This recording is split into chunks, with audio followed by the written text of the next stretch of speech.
Cumprimento todo o povo com a paz do Senhor. Evangelho de Mateus, capítulo 1, e apenas o verso 23 servirá de base para o meu sermão desta noite. Evangelho de Mateus, capítulo 1, verso 23. Eis que a Virgem conceberá e dará à luz um filho, e ele será chamado pelo nome de Emanuel, que quer dizer Deus conosco. Eis que a Virgem conceberá e dará à luz um filho, e ele será chamado pelo nome de Emanuel, que quer dizer Deus conosco. Suplico ao Santo Espírito que abra as nossas mentes, os nossos corações, para que nós possamos entender tudo aquilo que vai ser falado hoje. E que esta seja uma palavra prática para as nossas vidas e que ela nos traga alegria, conforto, tranquilidade, paz, amor e fé. Que o abrir dos meus lábios, Senhor, e o meditar do meu coração sejam, Senhor, agradáveis na Tua presença. Rei meu, Deus meu, Redentor meu, para a honra e para a glória do Teu nome, em nome do Teu amado Filho Jesus. Amém e glória a Deus. Hoje queria falar convosco sobre a glória de Cristo. Ver e desfrutar a glória de Cristo nas duas naturezas. Ver e desfrutar a glória de Cristo nas duas naturezas. E hoje, ao contrário daquilo que já os habituei, eu vou trabalhar o meu sermão diferente. Baseado neste versículo, as duas naturezas, natureza humana, natureza divina de Cristo. Só este versículo já nos daria todo o sermão, mas eu gostaria que, se tivessem paciência comigo, de falar um pouco convosco. Eis que a Virgem conceberá e dará à luz um filho. É muito lógico para nós que ela vai dar à luz um filho homem. Sim ou não? Mas o versículo continua. E o anjo anuncia a José e diz-lhe: e ele será chamado pelo nome de Emanuel, que quer dizer Deus conosco. Então esse homem também era Deus que estava conosco. Ver e desfrutar a glória de Cristo nas suas duas naturezas, divina e humana. Já estudámos o nascimento virginal, já estudámos a natureza humana, já estudámos a natureza divina. Agora vamos ver que praticidade para a nossa alma e para a nossa fé podemos aproveitar hoje deste tema, das duas naturezas de Jesus, a humana e a divina. O que é que ela vai mudar a nossa vida hoje? E esta canção que nós cantamos, que o cantor diz: e ao olhar, ao elevar os meus olhos e contemplar a Tua glória, uma nova história vou viver, uma nova vida eu vou viver. Eu tenho que viver uma nova vida quando eu consigo olhar e ver e desfrutar a glória de Cristo em todo o seu esplendor e hoje nas duas naturezas. Deixe-me só. E eu tive ouvindo e tive lendo algumas partes da vida de um homem cristão, finais do século XIX, princípios do século XX. Esse homem chamava-se C.S. Lewis e ele tornou-se popular no nosso meio cristão por causa do seu legado de cerca de 38 obras literárias, e das mais conhecidas obras dele, não existe ninguém que não tenha gostado pelo menos de uma obra, que é As Crónicas de Nárnia. E nós já vimos a série na TV, nós já vimos os filmes, nós já chorámos com o leão Lachen, já chorámos com aqueles três moços. Eles têm aquele esconderijo deles, onde eles embarcam num sonho imaginário. Essa série foi-nos escrita por esse nosso irmão C.S. Lewis. E eu queria contar um pouquinho da história dele, para ver até que ponto as duas naturezas, este nosso tema de hoje, ele vai mexer connosco. É bom nós aproveitarmos bons exemplos, é bom nós aproveitarmos boas biografias. E aquilo que eu vou falar hoje convosco, pequenos trechos da autobiografia, a própria biografia que ele escreveu acerca da sua vida, da sua infância e da sua vida, ela vai nos trazer luz acerca do modo em que nós estamos vivendo a glória de Cristo nos nossos dias e nas nossas vidas. C.S. Lewis nasceu em Belfast, na Irlanda, a 29 de novembro de 1898. Faleceu na cidade de Oxford, em Inglaterra, a 22 de novembro de 1963. Com apenas 18 anos, ele entrou na Universidade de Oxford, ostentando um poderoso ateísmo e um grande senso de autoconfiança. Eu já vou explicar porque é que ele, aos 18 anos, ele estava assim. Não acreditava em Deus, não queria nada com Deus e era autoconfiante, ele só confiava em si mesmo. Ele forma-se com louvor na Universidade de Oxford, primeiramente em letras e literatura mundial e medieval aos 22 anos. Antes de acabar a sua licenciatura, aos 20 anos, ele foi para a Primeira Guerra Mundial, onde esteve combatendo durante 2 anos.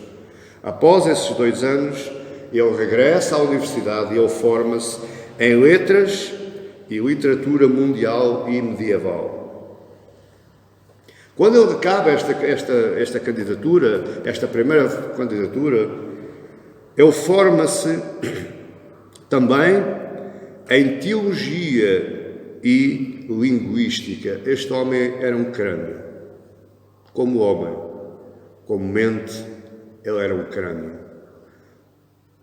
Ele era inteligentíssimo.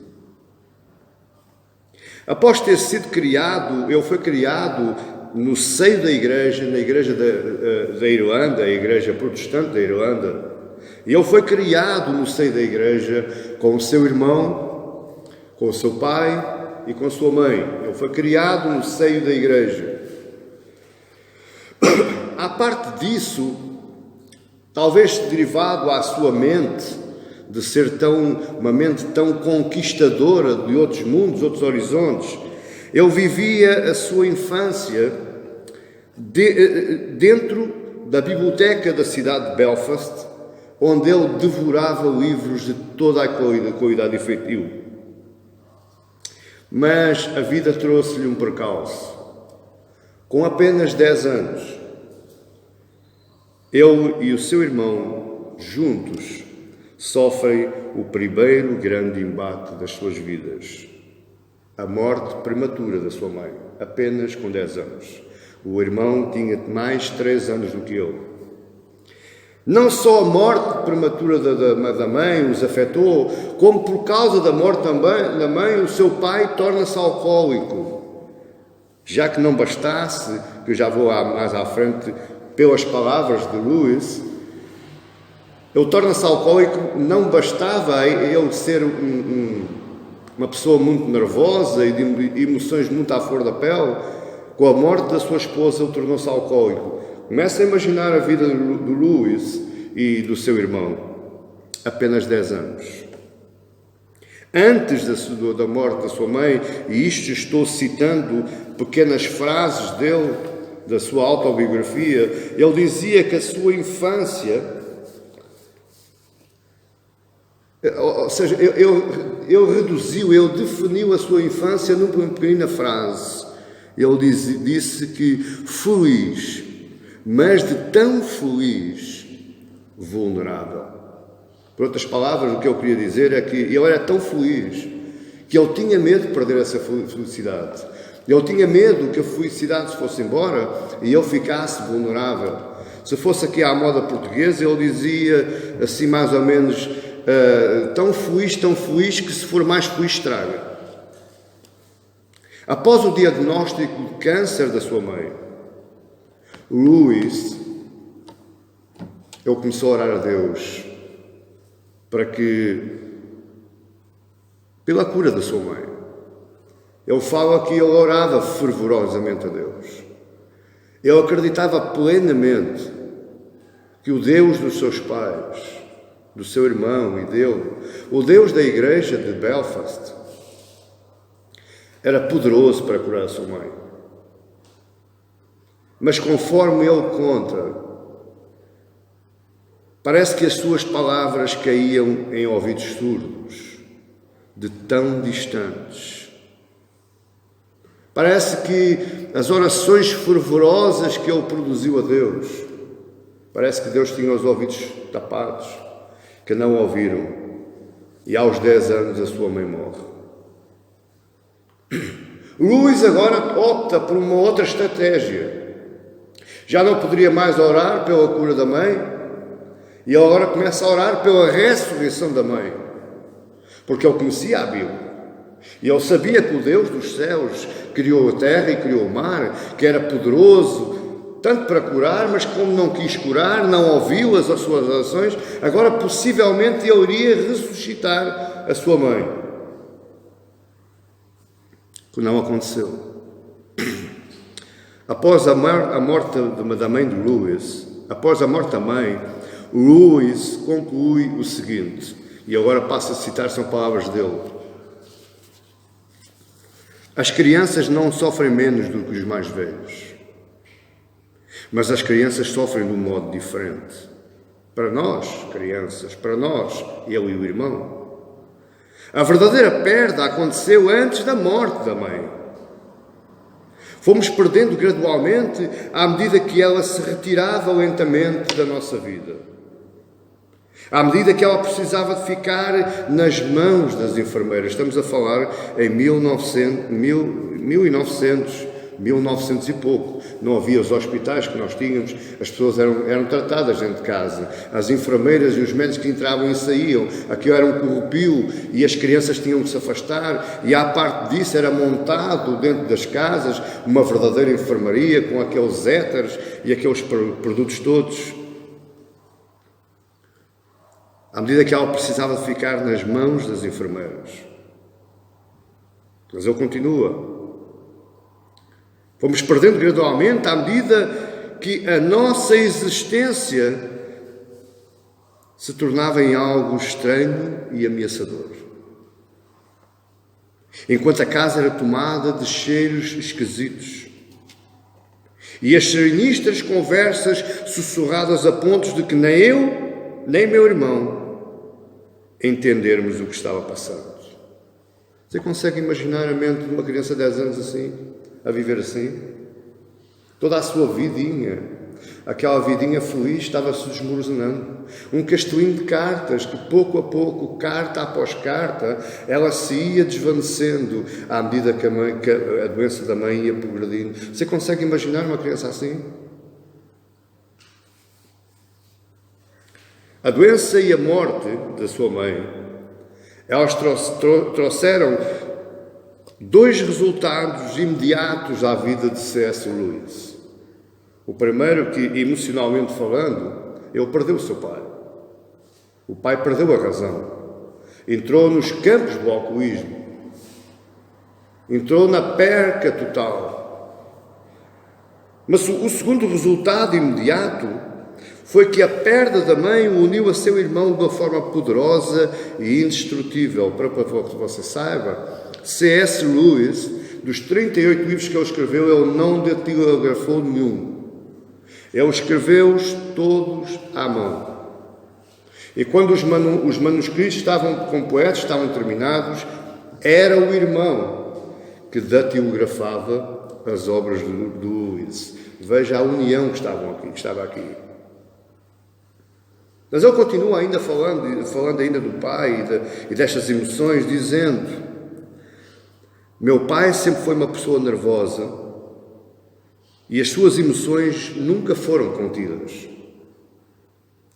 Sob a pressão da ansiedade, por causa da enfermidade e posteriormente a morte da mãe, a fúria de meu pai tornou-se uma constante.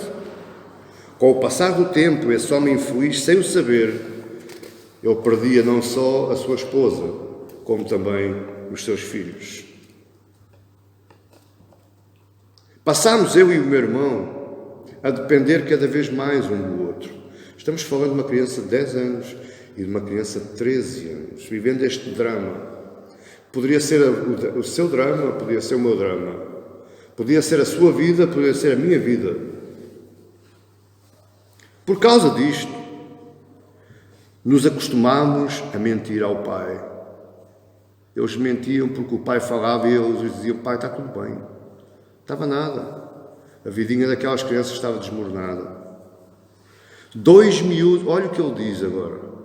2 miúdos apertados, um contra o outro, em busca de calor num mundo frio. O que é que isto nos traz? Por que é que eu estou falando nisto? O que eu consigo constatar nas palavras de C.S. Lewis é que no seu próprio relato ele nos mostra que a sua relação com Deus não era pessoal e também não era profunda o bastante para que a sua fé fosse sustentada. Porquê? Por causa da sua dedução em relação às orações a Deus. Olha o que é que ele vai agora, já homem, lembrando as suas orações que ele fez a Deus com 10 anos. Primeiramente pela cura da sua mãe e depois pela sua ressurreição. Possivelmente também orou pelo pai, para ele ter um pai mais nobre, um pai mais manso. Ele vai dizer assim: eu havia abordado a Deus, ou melhor, a minha ideia de Deus. E eu abordava a minha ideia de Deus sem amor, sem espanto e sem temor. Que poderoso isto é! Porque os temas que eu trago acerca da glória de Cristo é mesmo para produzir em si, em mim, em nós, amor, espanto e temor. Quem não tem amor, quem não sente espanto e quem não tem temor, este temor não é medo, poderia ser, mas não é. Este temor é um sentido de respeito, de reverência. Se eu não tenho isto, eu não consigo alcançar a glória de Cristo.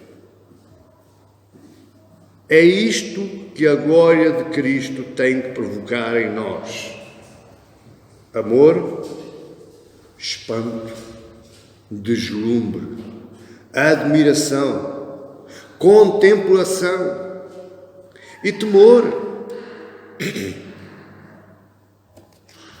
Por que é que ele diz isso? Porque é que ele olhava, ele tinha uma ideia de Deus sem amor, sem espanto e sem temor. E ele vai acrescentar e diz: Deus deveria. Olha, são palavras dele. Deus deveria, era obrigado a isso. Na minha imagem mental desse milagre, aparecer não como um salvador ou um juiz, mas meramente um mágico. Mas ele ainda acrescenta: e quando o mágico já tivesse feito o que Deus exigia, eu supunha que ele simplesmente iria embora. Igreja, esta é a ideia que nós fazemos de Deus hoje. Nós fazemos de Deus não um Deus que nos merece amor, não um Deus que nos merece espanto, não um Deus que nos merece temor, mas nós temos uma ideia de Deus hoje, que o Deus mágico, o Deus da magia, que estava aos dedos e tudo acontece na nossa vida. É essa a ideia que nós temos.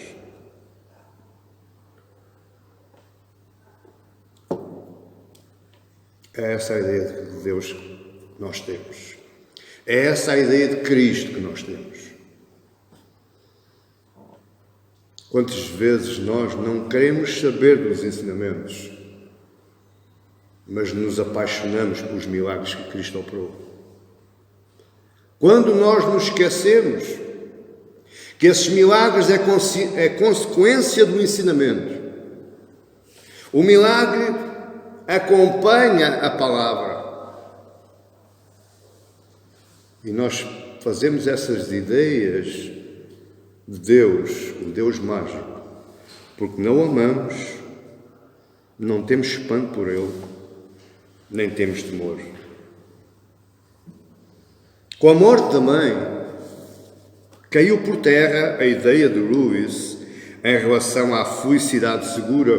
Por isso é que ele entrou na Universidade de Oxford completamente um sentimento poderosíssimo de ateísmo e de autoconfiança, porque ele perdeu toda a confiança nas coisas da vida. A felicidade para ele foi aquele momentinho até aos 10 anos. Olha o que é que ele diz: agora a vida é apenas mar e ilha. O grande continente afundara como a grande Atlântida. Ele via a mãe como o grande continente. Terra firme, terra segura, onde ele se mantinha seguro. E ele diz, com a queda do continente, agora a sua vida era apenas mar e ilha. Por outras palavras, ele estava à deriva. Por causa disto, Lewis, à medida que os anos foram passando, ele gradativamente foi descartando a ideia de um Deus cuidadoso e amoroso. Não, para ele Deus já não era cuidadoso, Deus já não era amoroso, porque não o escutou lá atrás. Por isso o seu ateísmo foi florescendo durante os seus anos de estudo e início do seu percurso académico enquanto professor. Ele lecionou como ateu, embora tivesse tirado teologia e linguística. Mas com Deus as coisas mudam. E se mudam, igreja. E eu sei daquilo que estou falando. Lewis conta-nos como foi a forma como Deus o foi quebrando gradualmente ao longo da sua vida, apesar da sua relutância em aceitá-lo. Lewis dizia que não e Deus dizia que sim. Até parece que voltou a ver a história da minha vida. 12 anos a fugir de Deus. 12 anos a passar pelas portas das igrejas. Parava à porta da igreja, mas quando dava por ela, os meus pés já estavam a começar a andar mais com a cabeça. Até que um dia Deus disse, não, eu vou-te quebrar. Não é como tu queres, é como eu quero. Lewis conta que Deus o perseguia como os cães de caça perseguem as suas presas. Em 1929, cerca de 30 anos depois, ou com 30 anos de idade, Lewis admite que Deus é Deus e confessa a Cristo. Graças a Deus. O Senhor Jesus também me foi abrir uma igreja na parte de baixo da casa onde eu morava. Já não podia fugir mais. Quando Deus quer, Ele persegue-nos como os cães perseguem as presas de caça. Por que é que eu estou falando nisto em relação ao tema inicial? O que é que isto tem a ver com ver e desfrutar a glória de Cristo nas suas duas naturezas? Por que é que eu fui aproveitar isto? Esta pequenina história da grande história de Lewis. Qual é a importância disto? Para chegar à conclusão, qual é a raiz de toda a incredulidade? Porque é que o meu coração é incrédulo? Porque é que o meu coração, porque é que eu viro as costas a Deus? A pergunta bate-me na minha mente: porquê é que as pessoas abandonam Deus? Deus não é um Deus cruel. Deus tem um plano para a humanidade. Não é por causa de Deus que acontecem as tragédias. Não é por causa de Deus que nós nascemos, vivemos e morremos. Não é por causa de Deus que eu ou vivo uma vida de saúde ou vivo uma vida de enfermidade. Então porquê é que eu abandono a Deus? Porque eu não sei abordar a Deus. Como é que eu abordo a Deus, pastor? Com amor, com espanto e com temor. Quando eu abordar Deus com estes três sentimentos, eu começo a ver um outro Deus, que não aquele que eu conhecia, ou não aquele que eu fiz a ideia, ou construí a minha ideia de um Deus. Ainda tem igreja a ouvir? Eu não abandono Deus. Eu não sou capaz de abandonar Deus quando eu não olho para Deus de uma maneira meramente mágica. Quando eu não faço uma ideia de Deus, um Deus mágico, que está ali para todas as coisas da minha vida, para todas as minhas fatalidades, para todas as minhas tristezas, para todos os meus desamores. Mas Deus está ali para que eu ame, me apaixone por Ele, me deleite por Ele, pelo contemplo e pelo que eu respeito, pelo que Ele é, porque Ele é o Deus Criador dos céus e da terra. E eu sou meramente uma criação das suas mãos, por vontade dEle e para louvor da sua glória. Mas você pode perguntar, então, porquê é que as pessoas não olham para Deus desta forma? Porquê é que as pessoas não olham para Deus com amor, com espanto e com temor?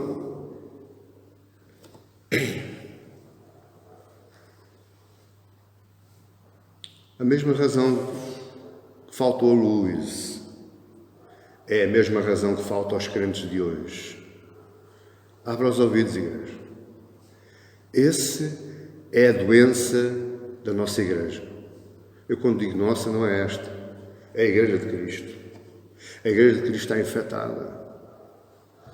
Está infectada com a doença da incredulidade.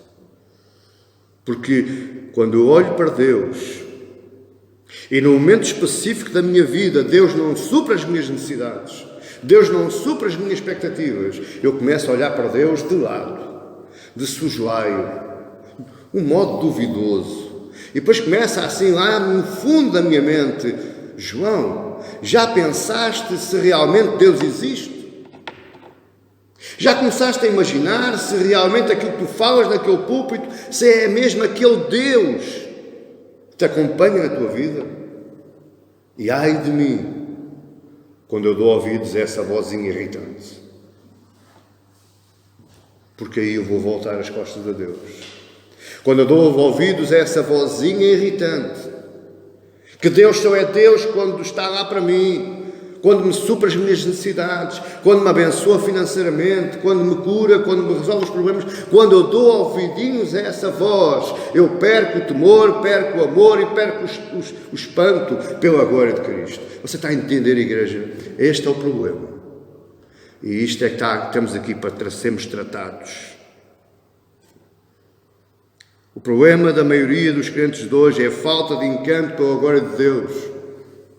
Falta de amor pela glória de Deus, falta de temor pela glória de Deus, e isto é a raiz de todos os males da alma, e o povo anda enfermo e não sabe. Como diz a palavra, o meu povo parece por falta de conhecimento.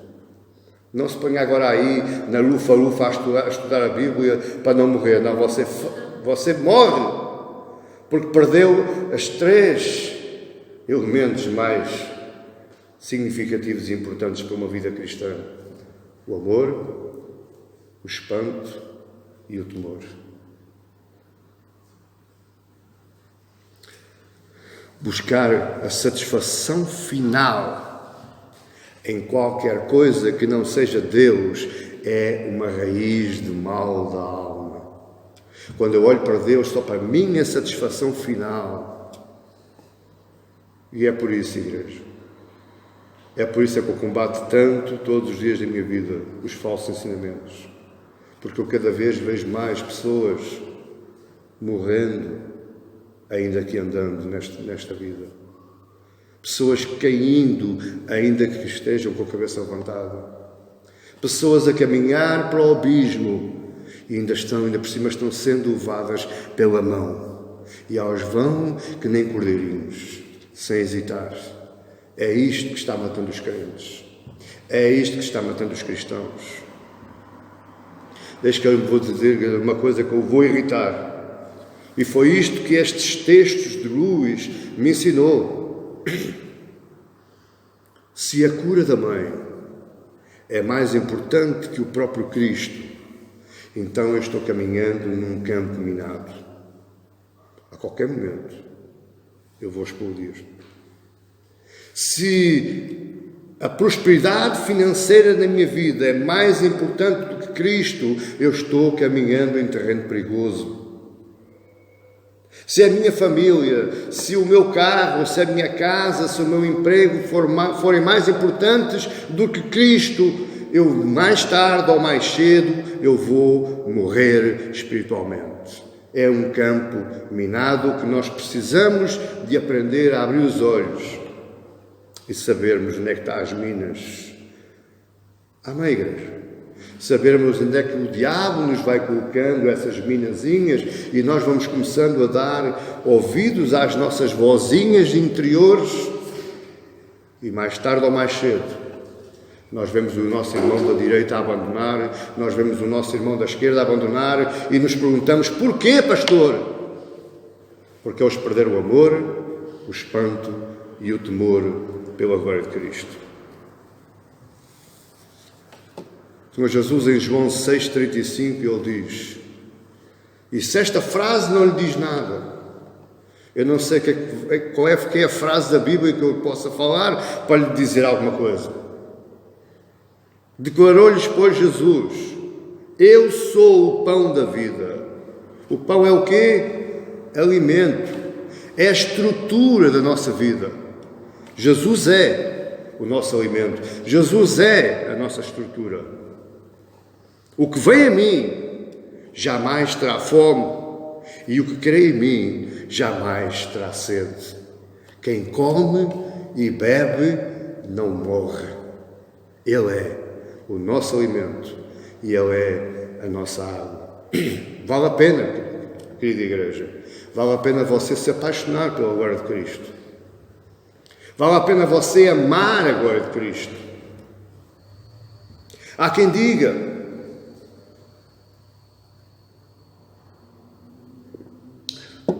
até intitular um filme bastante famoso em Hollywood, A Paixão de Cristo. Há quem diga que Cristo se apaixonou. Mentira! Você e eu é que temos que nos apaixonar por Ele. Ele, a única coisa que veio foi preparar o caminho, foi colocar a mesa. Eu sou o pão e sou a água. Então é você, sou eu que nos temos que apaixonar perdidamente pela glória de Cristo. Isto é a fé salvadora. Esta é a fé que nos salva. Não a fé milagreira, não a fé imaginária, não a fé do trem-trem, do dança-dança, não. A fé salvadora, a fé que salva o homem, a alma do homem, é crer em Cristo e ir a Cristo, comer o seu pão e beber a sua água.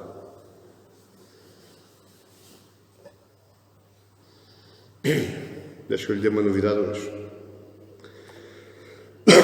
Você só é cristão quando a sua alma se alimenta de Cristo. Olha o que eu lhe estou dizendo. Isto é sério. Pois não vai dizer que o pastor não falou. Se a sua alma não se alimenta de Cristo, se a sua alma se anda alimentando de outras coisas, e eu não estou fugindo do tema, estou falando das duas naturezas divinas, das duas naturezas, a divina e a humana. Mas eu estou dizendo, se a sua alma se alimenta de qualquer outra coisa que não seja de Cristo, Você não é cristão e está trilhando em terreno perigoso. O próprio Deus disse isto. Não é o pastor João que inventou. O pastor João só lê a palavra, só ouve a palavra, só analisa a palavra, só entende a palavra e depois passa. Em Jeremias 2:12, olha o que é que Deus vai dizer àquele povo, ao povo de Israel.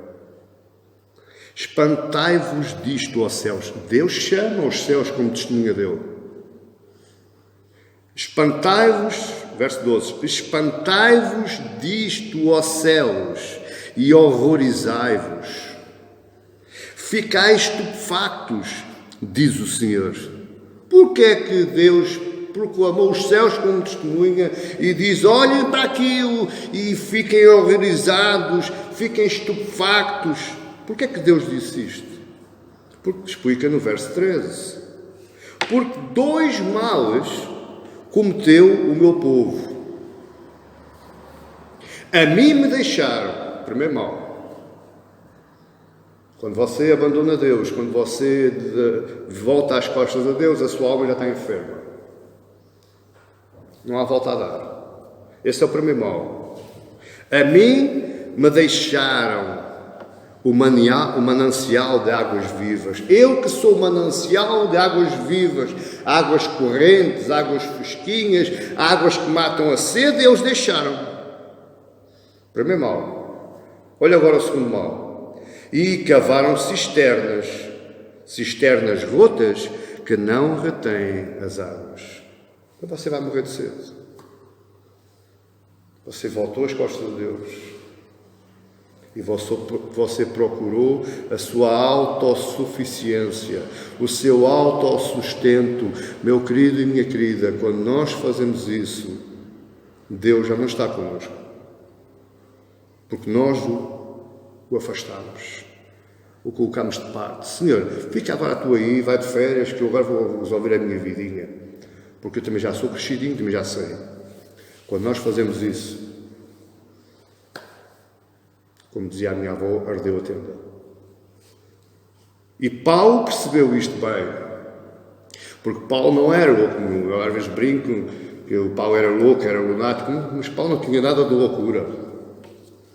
Nós que nos achamos inteligentes e espertos, possivelmente nós é que temos uma grande porção de loucura. Porque Paulo fala em Filipenses 1:21, dizendo, porquanto, para mim, o viver é Cristo e o morrer é lucro. Eu não vou largar o manancial de águas vivas. Eu não vou largar a glória de Cristo. Eu prefiro morrer. Prefiro padecer. Prefiro que a minha mãe morra de cancro. Prefiro que o meu pai se torne alcoólico. Mas eu não vou abrir mão. Eu não vou.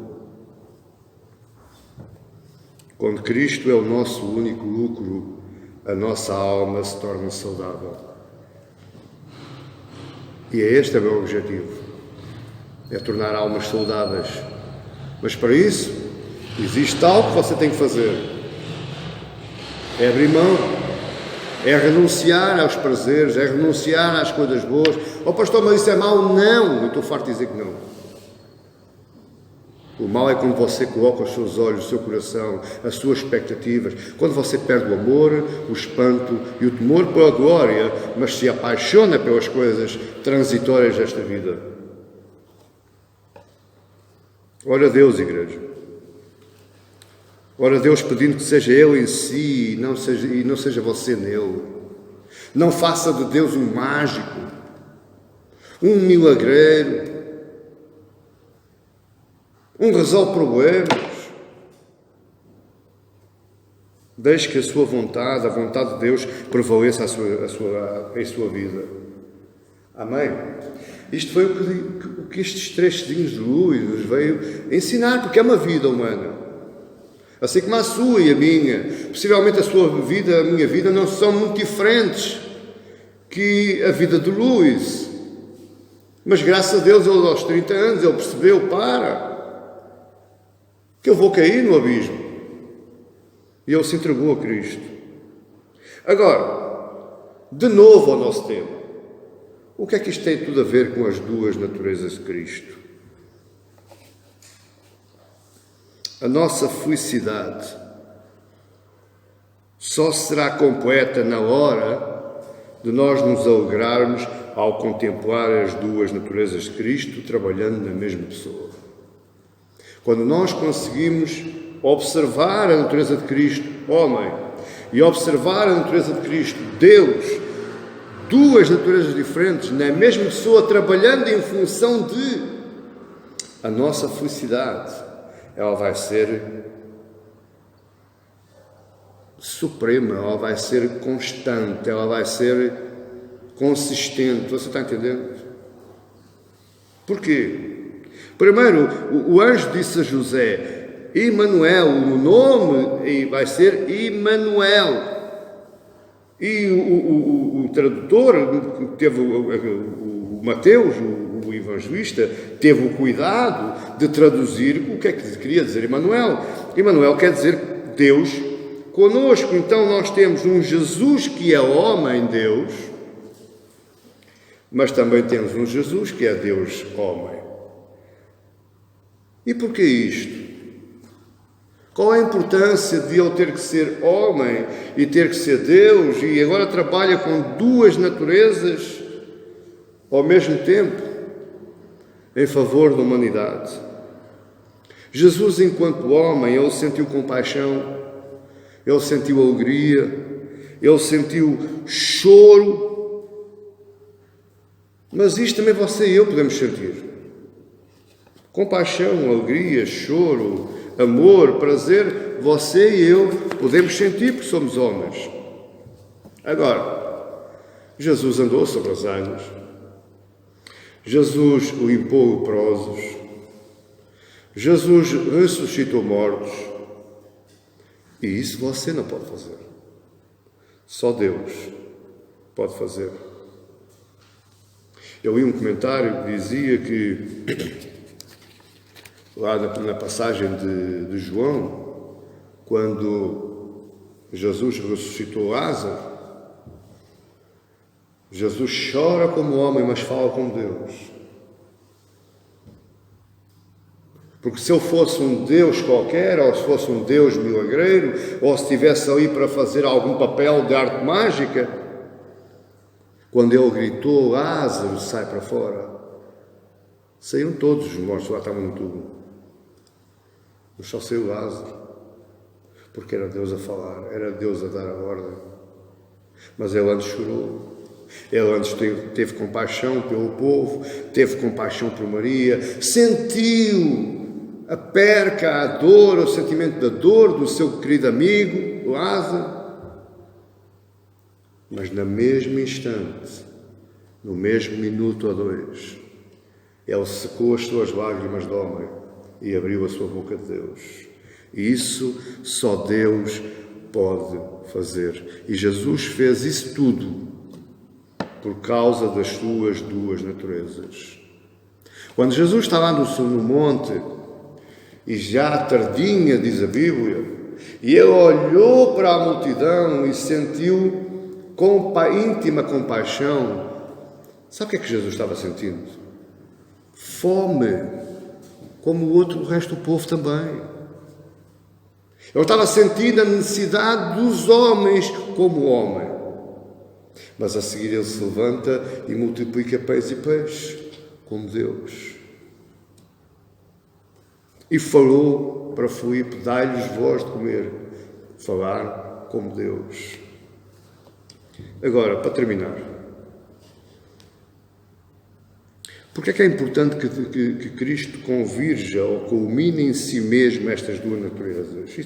Isto é que é importante nós percebermos quem é o nosso Cristo. Para não cairmos na asneira de fazermos ideias erradas, pré-concebidas, transportadas por mentes humanas à nossa vida e olhamos para Cristo de uma maneira que Ele não é.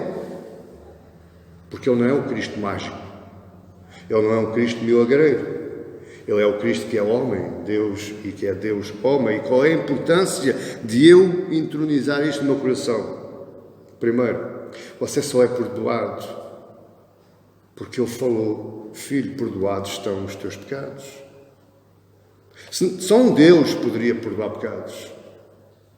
Mas só um Cristo poderia analisar como homem qual era o sentimento que a pessoa à sua frente estava sentindo. Quando a mulher de Tiro e de Sidom chega ao pé dele e conversa com ela e diz: Senhor, até os cães comem as migalhinhas. Cristo, o homem, ouviu a sinceridade, a honestidade, embora Cristo, Deus, também tivesse a ver o coração. E por isso é que ele diz: vai, a tua fé te salvou, perdoados estão os teus pecados. Quando Jesus está lá na sua casa e descem o paralítico pelo telhado, o homem viu um paralítico, mas um Deus viu a necessidade do coração do homem. E por isso é que ele disse mais rapidamente: filho, perdoados estão os teus pecados. Segundo, ele culmina essas duas naturezas para ele, Cristo, ele, Jesus, poder entender as necessidades e as fraquezas mais profundas do nosso coração. Pastor, não percebi nada, eu vou-lhe explicar. Se Cristo não tivesse sido homem, ele não sentia necessidades, como Jesus sentiu: fome, sede, cansaço, dor, necessidade de descansar, necessidade de ficar isolado. Ele sentiu agonia, ele sentiu pressão psicológica. Você acha que Deus, se não fosse homem, sentia isso? Não. Porque Deus é Espírito. Então ele culmina as duas naturezas para perceber a necessidade e a fraqueza humana e depois atuar como Deus. É complicado de entender isto, não é? Não é assim tão complicado como dizem. Terceiro, porque é que ele culmina estas duas naturezas? Para poder ser o único mediador entre Deus e os homens. Ele, homem, agora faz a mediação entre os homens como ele e Deus como ele. Cá Maria, ou António, ou... Não, é Cristo. Cristo homem e Cristo Deus. Ele é mediador entre a raça humana e Deus. Mas agora, para terminar, em quarto lugar, essa para mim é o ápice deste sermão. Ele culmina essas duas naturezas para que na junção das duas naturezas possamos contemplar o Cristo glorioso e o Cristo vitorioso. Jesus foi glorificado como um homem e venceu como Deus. Por outras palavras, abra só o ouvido, igreja. A natureza humana, a nossa natureza, a natureza humana, a que ele levou consigo quando ascendeu aos céus. Sim, porque ele subiu como homem e está sentado como homem. A natureza humana foi elevada a uma categoria tal que permite que Deus seja louvado natural e humanamente. A natureza humana deixou de ser uma natureza caída, uma natureza miserável, para ser uma natureza na presença de Deus, exatamente como os anjos e os 24 anciãos e o próprio Cristo e os santos mortos em Cristo. A natureza humana subiu de nível. Porquê? Porquê que a natureza humana subiu de nível? Porque hoje no céu nunca mais haverá queda. O homem vai viver no céu. E por causa de Cristo homem e de Cristo Deus, por causa da junção das duas naturezas, o segundo homem venceu o erro do primeiro homem. Cristo venceu o erro de Adão. Nunca mais haverá queda, nunca mais haverá pecado. Igreja, abra os ouvidos. Quando você for para o céu, se encontrar com o seu Criador, você ficou isento, imune ao pecado. Não existe mais pecado. por causa das duas naturezas de Cristo, natureza humana e natureza divina. Amém, Igreja? Que Deus nos ajude. E esta é uma oração que eu faço, mesmo do fundo do coração. Que Deus nos ajude a conseguirmos ver e desfrutar agora de Cristo. Na sua humanidade, na sua divindade, no seu nascimento virginal, na sua ressurreição, nas suas duas naturezas. Mas que você não veja só e desfrute, mas que você se contemple, você se alegre, como você vai a uma gelataria e pede um gelado grande, cheio de baunilha e morango e pistacho, e você se delicia com aquele gelado. Isto agora que Cristo tem que nos causar amor, espanto e temor. Quem assim vive é um homem e uma mulher espiritualmente saudável e em bom caminho da santificação. Quem assim vive, posso falar em nome de Jesus, que é um verdadeiro cristão. Amém? Que Deus nos ajude e que esta palavra fique guardada no seu coração, bem lá, bem incrustada, igual a uma lapa ali à beira-mar. Amém, Igreja? Que Deus possa abençoar em nome de Jesus.